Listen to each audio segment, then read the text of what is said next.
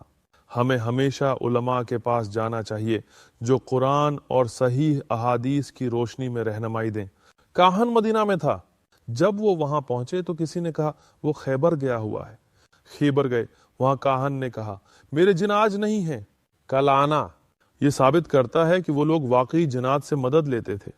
یہ سب شرکیہ عقائد تھے۔ اگلے دن کاہن نے کہا عبداللہ کو بچانے کے لیے خون بہا دو، لیکن فیصلہ تیروں کے ذریعے ہوگا۔ یہ بھی جاہلی طریقہ تھا، تیروں پر مختلف الفاظ لکھے ہوتے اور جو نکلتا اسی پر عمل کیا جاتا۔ پہلی مرتبہ قرعہ ڈالا گیا اور فیصلہ عبداللہ کو قربان کرنے کے حق میں آیا۔ عبد المطلب نے پھر قرعہ ڈلوایا، لیکن ہر بار عبداللہ کا ہی نام نکلتا رہا۔ یہ عمل 9 مرتبہ دہرایا گیا اور ہر مرتبہ عبداللہ کا ہی نام آیا۔ اس کا مطلب تھا کہ اب انہیں 90 اونٹ بطور خون بہا دینا ہوگا۔ 10ویں مرتبہ جب قرعہ ڈالا گیا تو فیصلہ اونٹوں کے حق میں آیا، یعنی عبداللہ کو چھوڑ دیا جائے۔ عبد المطلب نے کہا مجھے مزید تسلی چاہیے، دوبارہ قرعہ ڈالو۔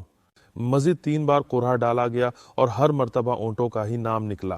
چنانچہ انہوں نے 100 اونٹ قربان کر دیے اور اس طرح عبداللہ کی جان بچ گئی۔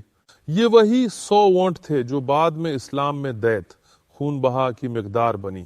اب عبداللہ کی شادی آمنہ بنت وہب سے ہوئی جو رسول اللہ صلی اللہ علیہ وسلم کی والدہ تھیں۔ اگلی نشست میں ان کی شادی اور رسول اللہ صلی اللہ علیہ وسلم کی ولادت پر بات ہوگی انشاءاللہ۔